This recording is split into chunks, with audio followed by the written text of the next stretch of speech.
Masculinity is doing what women can't or won't do. Now, I'm being sincere and honest. But the truth ain't a kitten snuggling close to the fire on a cold winter night. This truth is brutal. It's what separates the loser versus the player, the rich versus the poor, the men from the manchildren in the promised land. A man must do what must be done.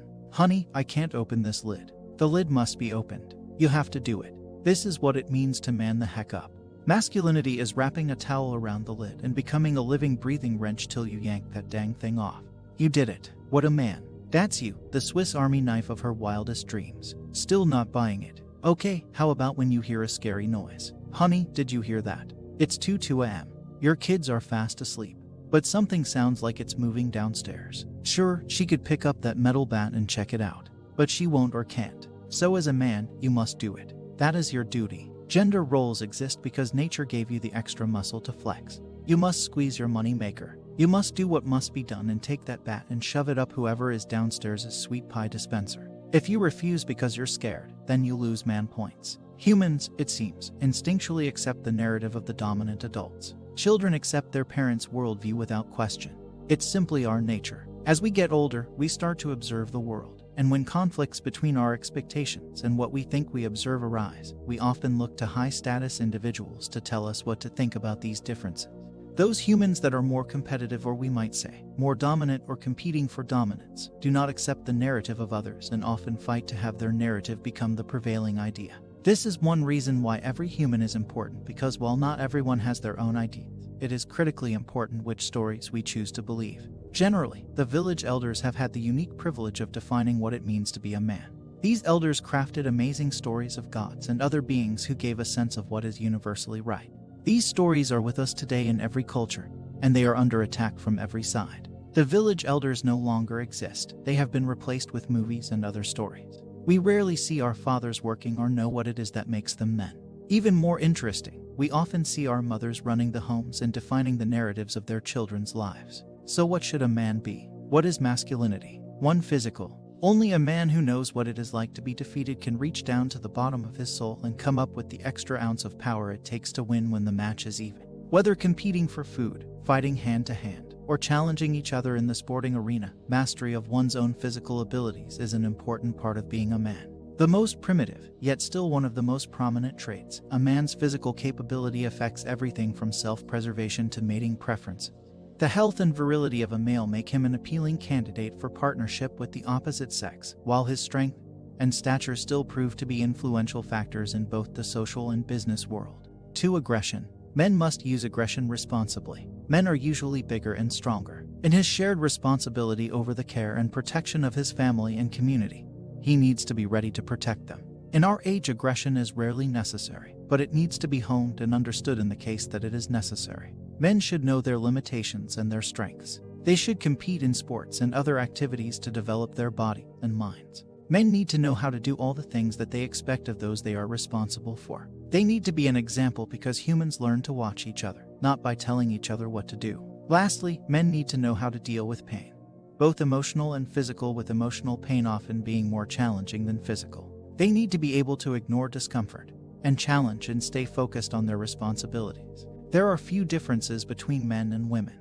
but there are differences between masculinity and femininity. It seems there is some predisposition of people to defer to the larger humans, and so men need to develop the traits of mature humans and be ready to lead their family. Even better if they can go hand in hand with a woman beside them. 3. Functional. Happy the man who, like Ulysses, has made a fine voyage or has won the golden fleece and then returns, experienced and knowledgeable, to spend the rest of his life among his family. Throughout time, a man's ability and desire to provide for those that depend on him has been central to his masculinity. While utilizing a combination of physical ability, wit, savvy, and ambition to succeed, his role as the breadwinner is what drives a man to achieve. No matter the geographic location or social situation, men work primarily to feed and create an environment of comfort for their wives and family. This is the commonly accepted role of the man within the social system and proves a formidable challenge that every man must accept. 4. Responsibility. Responsibility for whatever creatures depend on man. Full and complete responsibility for the total well-being of his children, grandchildren, land, and village where he lives. He must work hand in hand with his partner in this responsibility. He must take responsibility for his actions as well as theirs. His life is only partly his own, and that part comes after he is sure of their safety and care. He needs to focus his every effort on that pursuit. 5. Sexual. I have always thought that every woman should marry, and no man. Benjamin Disraeli. When it comes to partnership, the man is perceived to be the less affected of the genders. Traditionally, it has been more acceptable for a man to remain a bachelor later in life compared to a woman. The desire for independence and freedom from the command of others is typically a masculine trait. A man's role as the aggressor in finding a mate is frequently recognized in most cultures, leaving him to seek out and pursue his interests. Although this sounds like an archaic and primeval practice, it is still a very large part of the courting process in modern society. In fact, this image of man's independence has become so accepted, and even glorified in mainstream culture, that married men often feel compelled to follow this independence still. So, before marrying, ensure that you recognize the challenges that will come your way no matter what, and that you both have a firm commitment to make it last. 6. Emotional. Feelings are not supposed to be logical. Dangerous is the man who has rationalized his emotions. David Borenstein. The denial of one's emotions is ingrained in men from a very early age. The phrase "boys don't cry" sums it up. Whatever his position, a man must manage without regard to the emotional effect that issues have on him. The ability to suppress personal feelings enables men to maintain an objective view of the circumstance and carry on. A man is then able to make rational decisions, whether in a situation as small as an interpersonal debate or as catastrophic as a bloody battlefield. That said, it is necessary and healthy for men to have someone that they can confide in, a mentor, a brother, a friend, and let the old guard down once in a while so that stress isn't bottled up to the point of exploding. 7. Intellectual. To me, being an intellectual doesn't mean knowing about intellectual issues. It means taking pleasure in them. Chinua Achebe. Men are seen to rely on their intellectual capabilities rather than on emotion or intuition.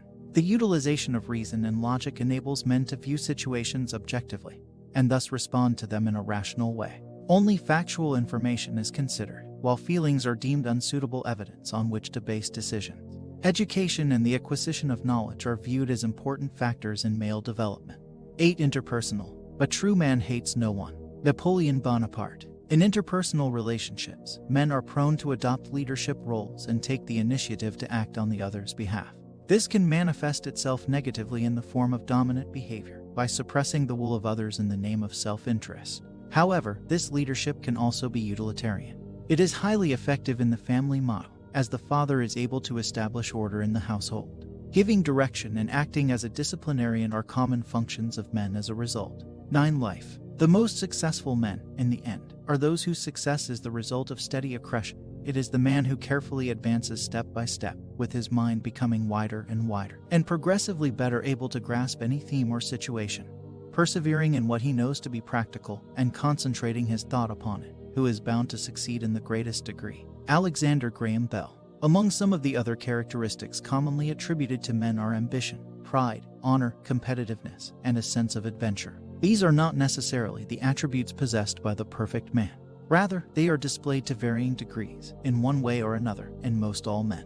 They may reveal themselves differently from man to man, as one may use his power and influence for selfish interests, while another will strive for the greater good. Each man must assess his own strengths and weaknesses and find the best use for his vital characteristics.